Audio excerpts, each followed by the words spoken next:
here in Syria, inside Syria, on the ground, and we're currently in this child protection centre which offers a safe space for children.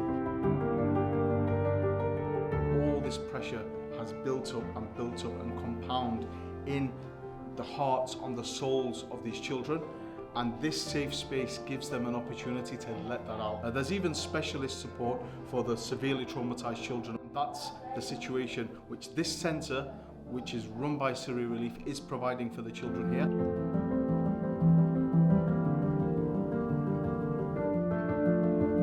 والهدف الأساسي من وجود هذا المركز هو إخراج الأطفال من حالة الحرب لحالة الرفاه النفسي، معالجة القضايا النفسية الموجودة عند هذول الأطفال، إعادة دمجهم بالحياة الطبيعية، وأيضاً العمل على تنمية المواهب الموجودة عند هذول الأطفال.